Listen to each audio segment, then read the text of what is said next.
Premier League clubs have already played the equivalent of an extra match so far this season after just 8 games. So, of course, the new timekeeping standard brought in by FIFA has now seen more than 926 minutes of added time played across the 80 top-flight fixtures so far. So that means an average of 92 minutes and 31 seconds per team, more than a full match after less than a quarter of a season. Really good to see this down here in black and white. It's actually Aston Villa who have spent the most time on the pitch. They've played an extra 117 minutes and 52 seconds. And the 6 of their 8 games have lasted more than 100 minutes as well. So it is a lot of football. If it continues on this rate, you're looking at an extra 3 games between now and the end of the season. On top of that, we're looking at other competitions looking to be expanded.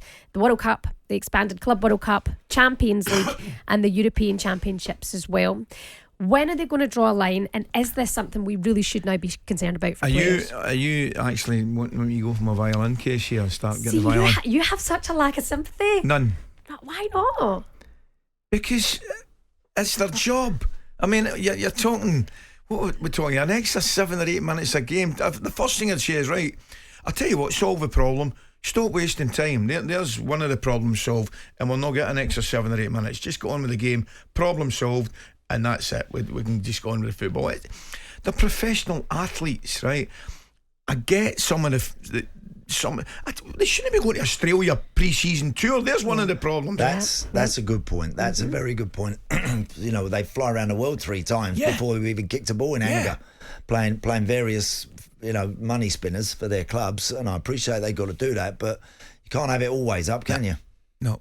Are you actually concerned now about, are we talking player welfare here? Because it is player welfare, mental and physical exhaustion. I understand, of course, player welfare is absolutely of paramount importance. Of course. However, changing the times though, Ali, I wonder, because you look at the difference. Listen to this. Raheem Sterling from Manchester City in England had played at least 50 matches in 7 out of 11 seasons by the age of 27.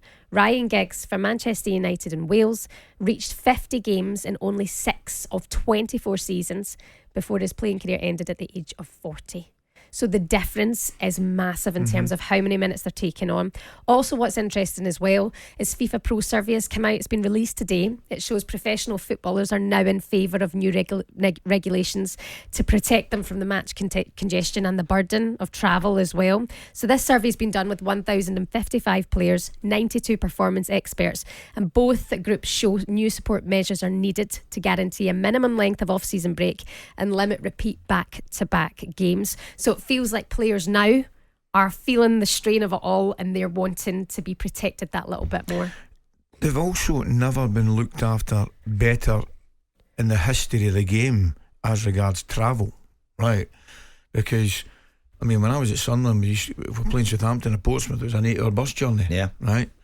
So nowadays it's Newcastle Airport and they're down there in 45 minutes an hour.